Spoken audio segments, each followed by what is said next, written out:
Intro music. Come on in. A star for the ages for Tony Gwynn, number 3,000. They have acquired Eric Johnson and Fernando Tatis Jr.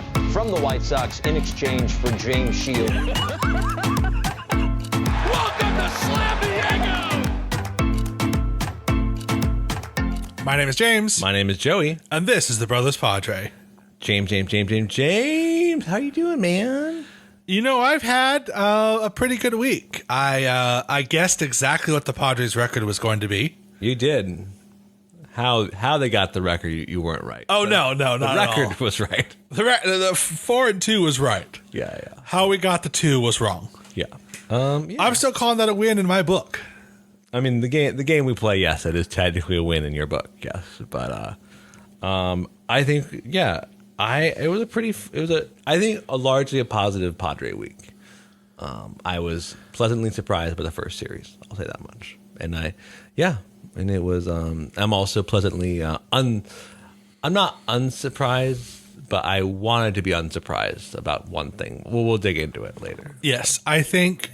Like I said, I think it's proven that the Giants aren't that really great of a team.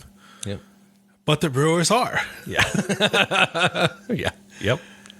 Okay, so week of May the 20th, Joseph. Game 1. Padres are in San Francisco and they win 8-7. Manaea pitched 6 innings, 4 earned runs. Multiple hit game for Machado, Myers, and Profar. And we won in the 10th inning. It was spectacular. Now, another thing that we have to take away from this game, I understand why are the Giants fans acting like Dodger fans. Yeah, it was alarming. They threw objects at Jerickson Profar in left field. They threw baseballs and beer cans at Jerickson Profar. Because apparently he threw a baseball to a Padre fan. Yeah. And it was caught by a Giant fan. He snagged it, and then he threw it back at Jerickson, and Jerickson got upset. And so the San Franciscoites decided to start throwing things at Jerickson. And Jerickson didn't play in left field the next game or the game after that because... Right. They were protecting him. Yeah, because, I mean, I get it. San Francisco is a miserable place. It's only slightly a one uptick better than LA. Right. But come on, San Francisco fans, you can do better than that. I agree. They definitely can. They haven't paralyzed other fans. I'm asking Giants fans, no stabbing people and paralyzing them. That's all I'm asking. Yeah, every year a Dodger fan paralyzes another fan. Yeah, this is a known fact. Mostly Giants fans. Mostly Giants fans. They've done it to Padre fans as well. That's true.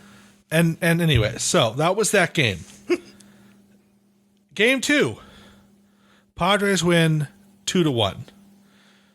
I know it sounds like I'm repeating myself, but Joe Musgrove had one of the best innings. Joe Musgrove pitched one of the best games of the year, and that seems like I say that every week. 7 innings. We are now 8-0 when he pitches. Pretty good. That's pretty good. Both of our runs came off of Machado. Came off a Machado home run and a sacrifice bunt by Grisham. Yep.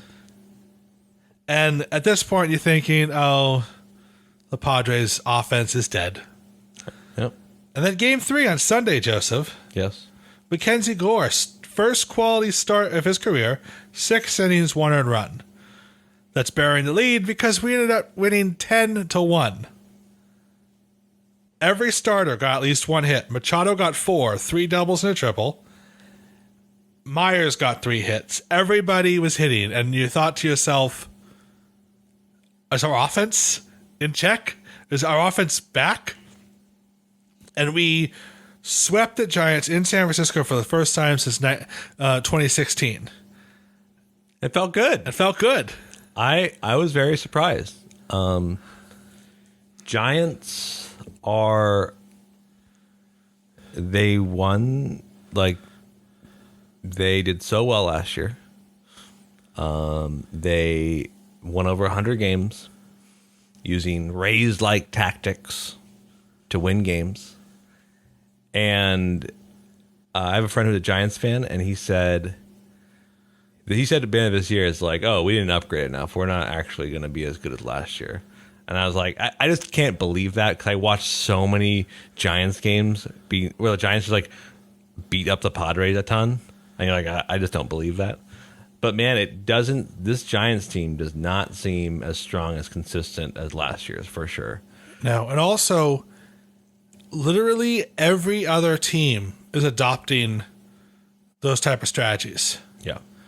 So if you're still using your same strategies, but you haven't upgraded anything else, you're not gonna achieve much. Machado was red hot this series. Yeah, I was gonna title this the San Francisco Giants were swept by the San Diego Manny Machados. Yeah. The Sunday's game, 3 doubles and a triple. Yes. Unbelievable. And a home run on Saturday. Dude is on another planet in San Francisco. He stole bases. Yeah. He had that great heads up play where nobody was on third, and so he just took third. Yeah, he was outstanding. And then the Padres came home, Joseph. Yes, I'm aware. And we played at Petco Park against the Milwaukee Brewers. Mm-hmm. First game went 10 innings. Mm-hmm. We ended up winning 3-2. Now, this one game had a season's worth of highlights. Yes. Anybody go look, like, Nick Martinez pitched brilliantly for 5 innings. Mm-hmm. In the 4th inning, he had the bases loaded with no outs. He got out of it with phenomenal defense, great double plays, Jake Cronenworth making awesome plays, and it was incredible. And then again, in the 10th inning, the bases were loaded with no outs. And somehow our defense got out of it. It was amazing. And then Ozokar, first ever walk-off winning hit, and we beat the Brewers 3-2 in the 10th inning. It was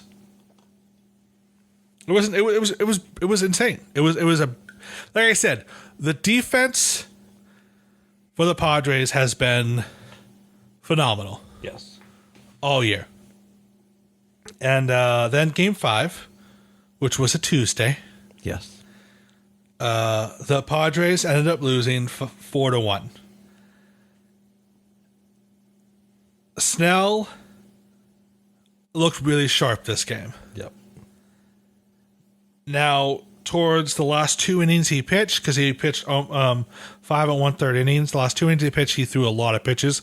They were fouling a lot of pitches off of him. They hit a solo shot off him, and then he got 2 people on, and old man Stammen came to relieve. And I contend the worst pitch thrown by the Padres staff all week. Yep. Craig Stammen thought it'd just be a great idea the first batter he faces to throw a balloon. Just like just a floater, just and 3-run shot. And that was the worst pitch thrown by the entire staff all week. Yep. Our bullpen was phenomenal this week, except for that one pitch. Yep. The next game, I have really mixed feelings about this game because we ended up losing 2-1. Darvish, again, pitched brilliantly, only allowing 2 runs, right? 6 1/3 innings. That's a quality start. He struck out 7. But the problem is, I don't know if you noticed you were at this game. I was at this game. Yeah. Did you know did they show who was in the ballpark in the stands at that game? No. Andy Ashby. Well, because his son was there. No, it's his nephew. Oh, sorry. His nephew was pitching. Aaron Ashby was the pitcher for the Brewers, who's a rookie, and it was like his 5th start or whatever, and he dominated us. And it was really like I said, it was conflicted because I loved Andy Ashby growing up. Of course. And to see him and all the Ashbys rooting for Aaron was a great baseball moment. I just wish Aaron was a Padre. That's all. Yeah, this game was going to the ballpark is always a pleasure, always a joy. But I would have preferred it if they won, despite young Ashby being on the mound. I would have preferred it if my family watched a win. I also would have liked it if I saw a single extra base hit from the San Diego Padres, because we didn't get a single extra base hit the last game, and it was very upsetting. We didn't hit a home run this entire Brewers series. Oh, I know. What is the stat? Our outfield only has 2 home runs in the past month. Yes. That's horrible. But I digress. No, it is cause for alarm, because that is traditionally where you get your boppers. Right. And let's just say about the Brewers series is that the Brewers pitching, they have some of the probably the top. That's not out of school to say the top 3 starting pitching development teams in all of baseball. I don't think that's crazy to say. Oh no. Right? Like Corbin Burns, Freddie Peralta, Brandon Woodruff. Like, these guys are like legit dudes, and they are just fireballer. And Aaron Ashby's being in the same mold of those kind of guys. Devin Williams, their reliever. Josh Hader, their reliever. They're all really good, and they know how to develop pitchers. And if there is a team that has a better pitching staff than the Padres, it's the Brewers. What's crazy about this series is like it just literally was one moment in every game changed the entire game. And I know it might sound like, well, okay, whatever, but like it really was like one bad pitch to Zokar, he hits a single, walks it off. One bad pitch to Tyrone Taylor, 3-run homer. And then the last game was just like the Padres just didn't get anything done. This is why I think the Brewers are a better team than the Giants. And the Padres are a better team than the Giants. Right. Because during the Giants series, the Giants would make an error and the Padres would capitalize it. Yeah. The Padres would make an error and they would shut them down. Yeah. In the Brewers game, we would make an error, we'd shut them down. They would make an error, they'd shut us down. Yeah. Yet this was probably the most competitive series we've played all year. Oh, yeah. Without a doubt. Without a single doubt.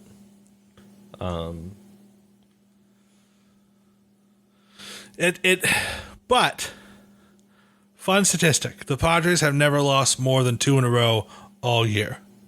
You told me that as a bragging point because you're going to tomorrow's game. I am. Yeah, I don't think it's. I don't think that. I mean, if you talk to Brewers fans, Brothers Brew Crew, we know you're out there. They'd probably say the same. They're great. They're a couple of nice guys, I will say. Yeah. Way better than the Brothers Reds. They would probably have a podcast about how they took a series from us, not out of domination, just because of just inches. It was a series of inches, right? Yes. And they just happened to get it, right? And that's totally fair. And the only thing I would say is a deeper bullpen and a better offense. Padres win this series, right? Like 2 doubles. Right. We would have won the series.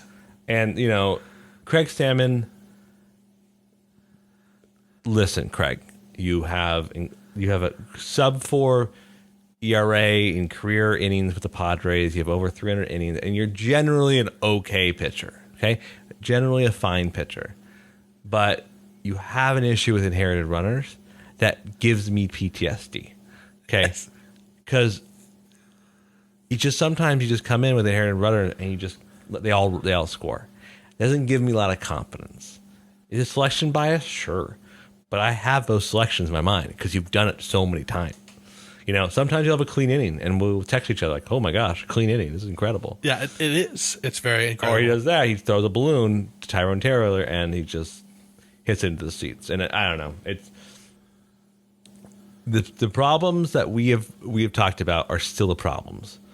We don't have the bridge from starter to ninth inning is the hardest bridge that we can make because it's the 7, 8, 9 guys, the 6, 7, 8 guys, inning guys rather, are still like iffy. They're not consistent. Luis Garcia got out of that incredible base loaded no out jam in the 10th against the Brewers. But he was the one that got us in the jam. But he also, he got in the jam and he's not, he's been known to get it. And Robert Suarez, like his stuff is incredible, but then he can still give up solo home runs and he can still it's not lockdown kind of stuff. Steven Wilson is same thing. It's like he would start out super hot and now he's being hittable. And just getting to Taylor, once we're at Taylor Rogers, we're doing okay. We only have one lockdown reliever, and that's Nabil. Yeah. And I just don't understand why he's not a permanent setup guy. Until he's proven he can't do it, let him do it. Yeah, I wonder to me he's just not, he doesn't have the stuff of that kind of guy of fireballer, shuts you down like Garcia or Suarez. But he's been proven to be a better pitcher. So I would rather have if a 1, 2, 3 in the order of a lineup comes up in the 7th or the 8th, I'd rather see Nabil there than Suarez. I will give Garcia. you the same argument for Nabil that I gave a brain dead Yankee fan, but I repeat myself. They were trying to tell me that Mariano Rivera is the greatest closer of all time. Right. He's not. He's just clearly not. He has one higher number than, and that's the most career saves. And every closer is a Mariano Rivera. Throw gas and a cutter and a sinker. That's what they do. Right. Trevor Hoffman threw a changeup. Yeah. Trevor Hoffman was unique. The reason why Trevor Hoffman was dominant because he didn't have a 100-mile-an-hour pitch. He had a curveball and a changeup. And his changeup was so good, he could tell guys he was going to throw it, and they'd still swing and miss at it. Nabil Crismet has a dominant changeup, and that's what makes him great. Again, until somebody can hit him, right? Has he not done well all year? No, he did incredibly well. And that series in Atlanta, he locked it down in high leverage situations, right? And I don't know. I think the Padres have an interesting problem. Okay. We are going to get Michelle Baez and Adrian Morejon available on June 7th. Yes. Morejon has been dominating. Dominating. AAA wants him gone. Right. So Michelle Baez, great stuff, still getting back in the swing of things. So you get that. You potentially get Pomeranz in mid-June as well. So you have this interesting problem. It's is Nabil Crismet, is his true value is that when stuff gets awful, you can give him 2 innings? Or is it we need that guy from 7, 8, and 9? Because I wonder if they would rather have. I wonder if they think Morejon is the better 7th or 8th inning guy because he's lefty and he throws 99, 100.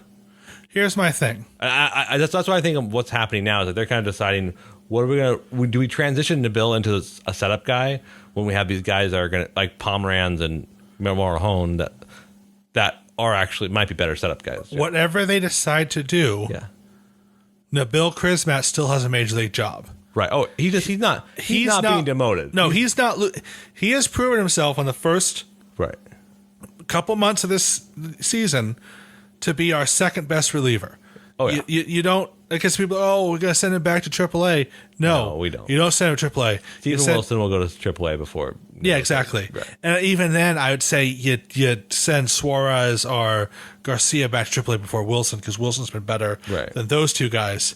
And I think it's time, I don't know if you can, but time to DFA an old man. Yeah, You talking about Craig Stammen? Yes. Gregory? He's a wise sage of the bullpen. Hopefully they don't listen to him because he can't seem to. I mean, and also what's not being talked about, the Padres not using.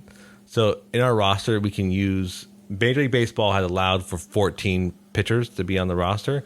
Padres have only used 13 the entire year. Yeah.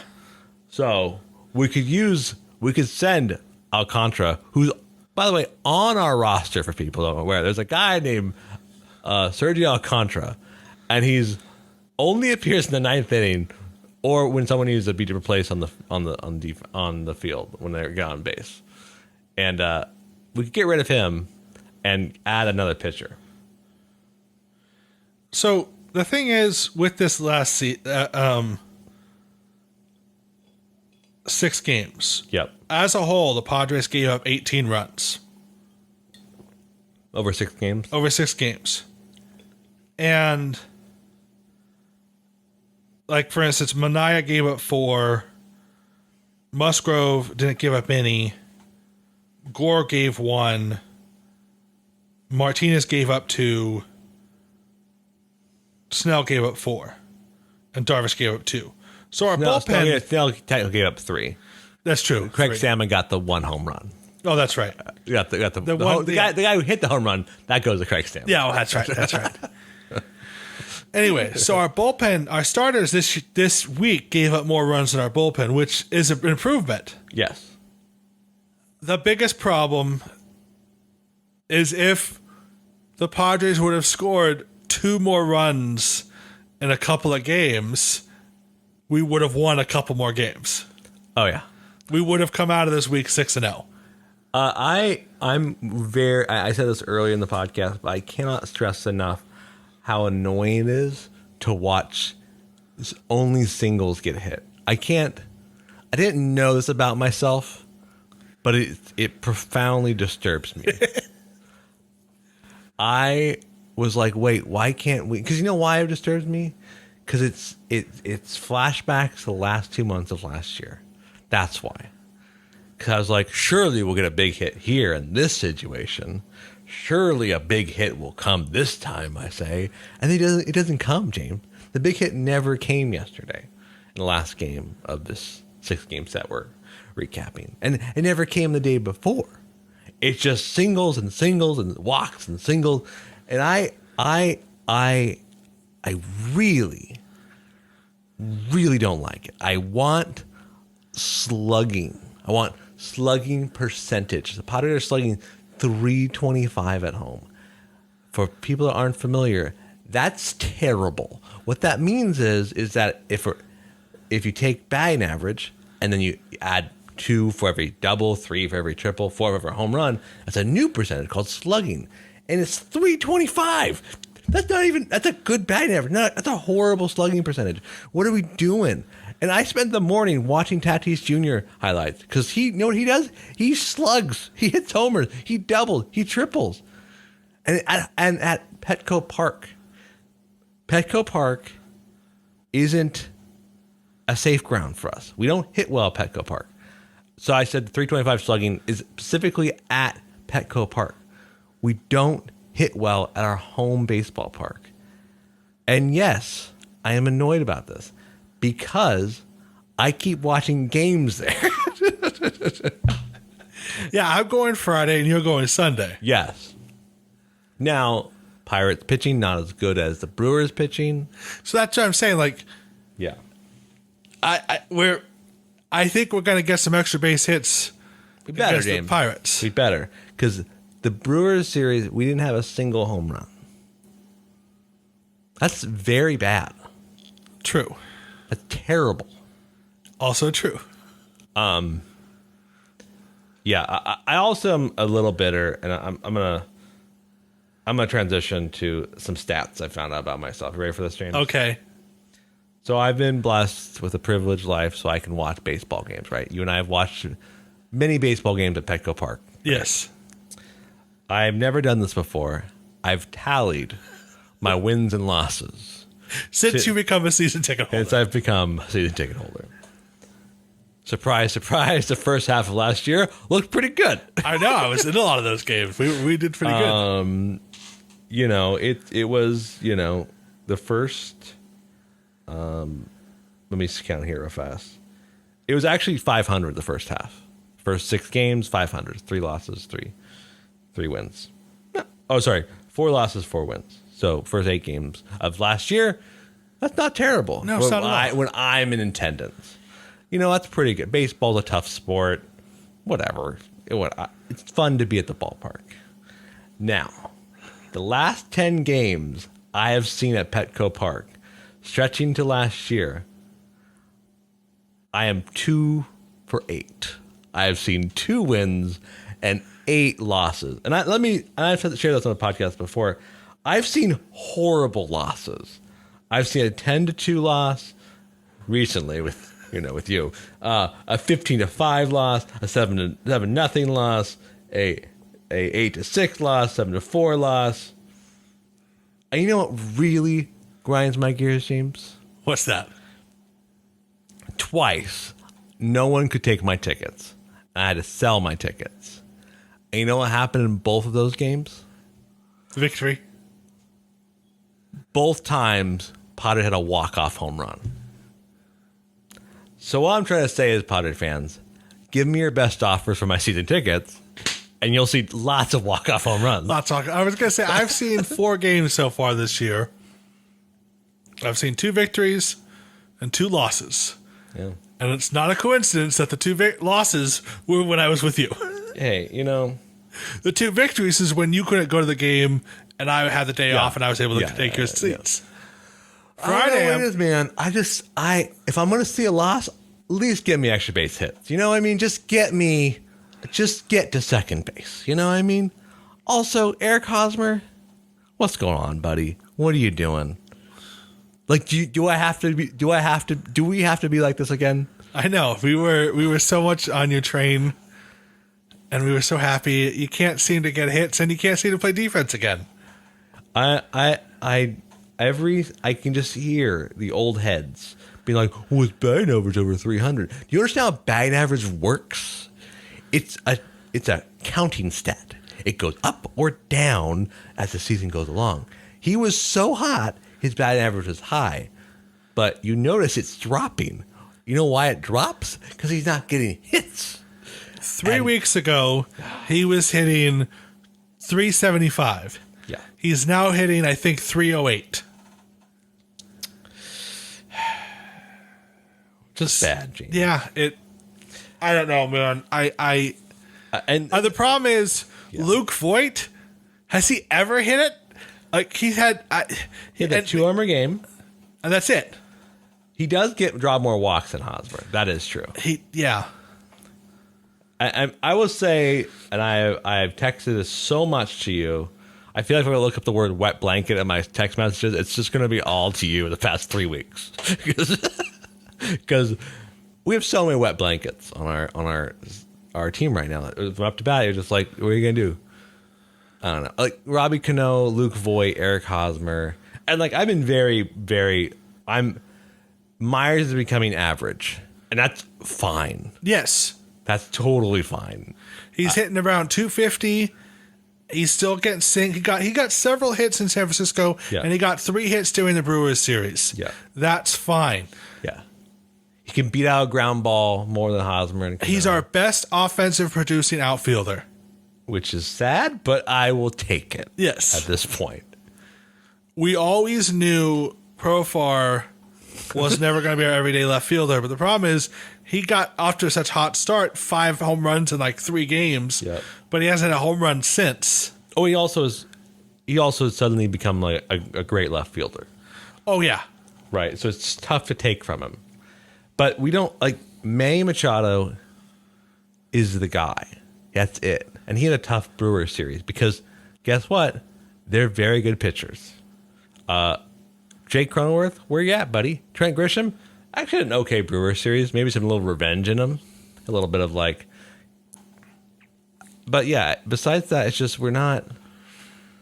Ha-Seong Kim isn't hitting that well. It's just... I want to know really. You know, at the end of Us having the third best record in baseball isn't good enough for us. No, it isn't. And here's why. Here's why, folks. If one more starter gets hurt, the bucket starts leaking some more. That is true. And what it actually means is, since the time in which we almost got Max Scherzer, we all know this as Padres fans from last year, and we suddenly became awful. What my suspicion is that we're actually still not a first half 2021 style team. We're still in the rut of a second half of 2021 from an offensive perspective. And that might be recency bias. I'll accept that. But my worry is, and this is my biggest fear, is we'll be like another tradesman will no-hit us again, right? And, you know, some guy they found in the street in Pittsburgh, like, hey, you can pitch, right? And he no-hits us. And it's to deflate us. And I worry so much that we're going to just regress. Because if you only can get weak infield hits and barely singles, that's not good. And it tells you a lot about offense. And that's what all the last 2 months of last year were. And that's why I don't want to be in that bad place again. Our starting pitching and Taylor Rogers has been making us the third best record in baseball. But besides that, it's just, you know, the thing is that if our starting pitching stays strong all year long, we'll be a competitive team. Oh, yeah. And there's no way, at our current trajectory, there's no way we're not going to the playoffs. And good pitching. We did say that literally last year, but okay. I know, but last year, but I'm saying, but also last year, all of our starters got hurt. Right. And this year we have more starters. Right. And also Adrian Marhone can start a game, and if he comes back. Yep. So I just think that we have a better starting rotation. All I'm looking for is a Moneyball type moment. We want to buy wins. Yep. Just give me somebody that has an on-base percentage. If we have one more person with an on-base percentage of 8 or higher, 800 or higher. I mean, OPS. Yes. Yep. OPS, that's phenomenal. Yeah. It's all we need. Yes. One more person. And I think honestly, the biggest letdown this year for me has been Luke Voight. The guy has been lost at the plate. Yeah. And looks like he's chopping down an invisible tree every time he swings the bat. Oh, yeah. Like, he swings so hard, you can feel it in North County. Like, I'm expecting his arm just to fly away. Like, one time. Yeah. He swings so violently. It's crazy. And he's a career, like, very good hitter. That's the crazy part. It's not good. Not pretty. No, it's not. And that's my biggest, like, we were expecting to get a we have the worst DH position in baseball, I think. Our DHs have only hit 2 home runs, and that was one game by Luke Voigt. Good thing we got Robinson Cano, though. Okay, here's my thing about Robinson Cano. Everyone says he's great, and he's helping people hit and stuff like that. Right. Okay, then make him a coach. Right. Because he can still play a little bit of good defense, but my goodness, he looks so slow swinging that bat. If I need a guy to ground out to a second baseman over and over again, I have a guy at first base that does that pretty well. No. I mean, I could be a player at that point. Right. I don't know. I think that if they're looking for a 39-year-old that can ground out every other's bat, I could do that. I'm your guy. I could make $700,000 a year and ground out to second base. You'll take on that burden. Yeah. Like, I think that I'd be interested to know, like, what the next. I think Preller does something. I think there is an offensive upgrade. I wonder if we take if we try another AAA guy in outfield, because outfield's a problem. We need to have outfielders that hit home runs. It's just there's no way around it. Like you can't, or have an OPS over 800, like you said. We need to have that. You cannot not have that. Like there's no outfield that has an OPS over 800, and that's crazy because that's like the prime. First base and outfield are the people that are supposed to offensively produce for your team. Exactly. Spoiler alert for Padres, that's not what's happening. But No. I wonder if Brent Rooker gets called up, the guy from the Paddock trade, who's been destroying AAA, and I always caveat that because El Paso Chihuahuas play on the moon, so everyone has a great AAA numbers. They really do. I mean, again, I'll say it again. I would be happy to see Robert Hassel III make his major league debut because we know he can play defense, and what's the worst he can do at the bat? Yeah, I don't know.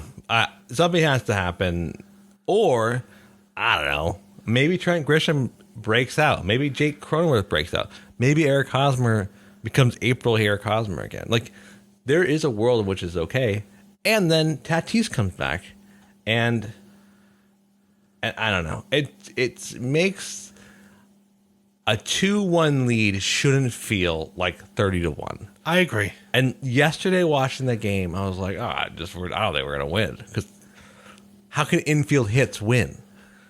Like Colton Wong and Luis Urias are like both great infielders, and they're at the Brewers. Like, yeah. So I guess we're not gonna win because only can do infield hits apparently. Yeah. It was just bad. It was just I don't know. It was just. Well, Joey, on a lighter note, let's Yeah. predict what we're going to do next week. Yes. Okay. 3 games at home Okay. against the Pirates, and then Yep. we fly to St. Louis. And then we play 3 games against the Cardinals, and then we start another series against the Brewers. That's wild. Good Lord, we have a long... and then we don't have another day off until... We don't have another day off until June 9th. Wild. This is the longest stretch of games the Padres have without a day off in the whole season. And this is really where... and there's a lot of teams because of all of the scheduled double headers because the beginning of the season was delayed. Yep. This is where a better starting pitching staff It's gonna help. is going to help. This is wild. I didn't realize this on Monday. So Pittsburgh, they play here on Sunday, and then on Monday, the 30th, which is Memorial Day, they play 11:15 a.m. So that's like 2 straight day games. That's messed up. I know it's Memorial Day, but it's still messed up MLB.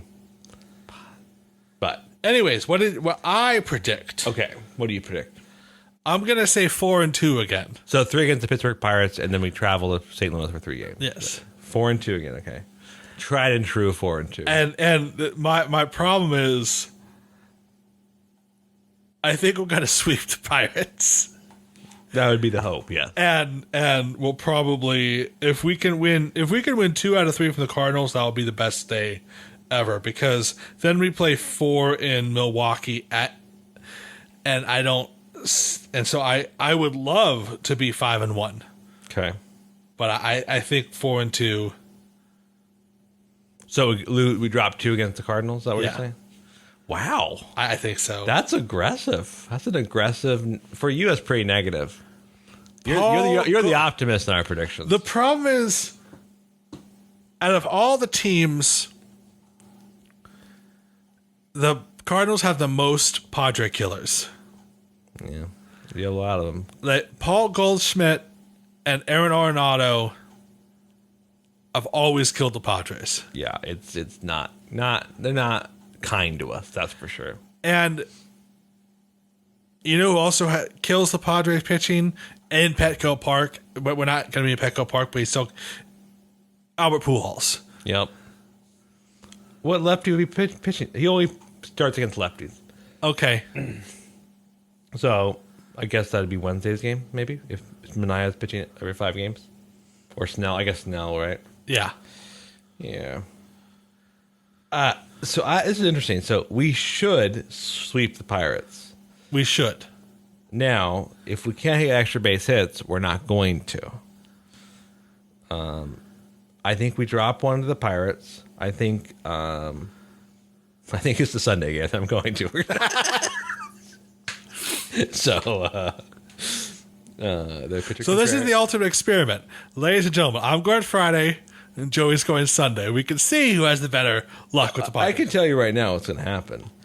Manaya's going to have an incredible game, and Gore's also going to have an incredible game. But we're not going to get extra base hits when I see them, and it's going to be sad, and I'll be multiple Cutwater margaritas deep into it, and maybe it'll be okay at that point. It'll be fine. I think we drop one to the Pittsburgh Pirates. And I think it's a Sunday game because there's Pittsburgh Pirates. The pitcher of that game is actually fairly decent. I think we do. I think we go 2-3 for both of them. The Cardinals do not. The Cardinals against good pitching struggle. That's for sure. I mean, that they struggle against the Brewers today. Against Eric Lauer, old Padre. I think that if it's muggy and hot at that point, I think maybe the balls fly a little bit in the Midwest, and maybe the Padres wake up a little bit. And I'm trying to think, would we have any former Cardinals on our team? I don't think we do. No. Because Tatis likes hitting there, but he's not going to be here. So I think we could lose one to the Pirates and lose one to the So you're saying 4-2 as well? 4-2 as well. All right. Yes. That's my prediction, James. James, we're on Spotify. We're on YouTube. Thank you for listening to us. We really appreciate it. And until next time, go Padres. Go Padres. There it is! Ho-ho, doctor! You can hang a star on that, baby!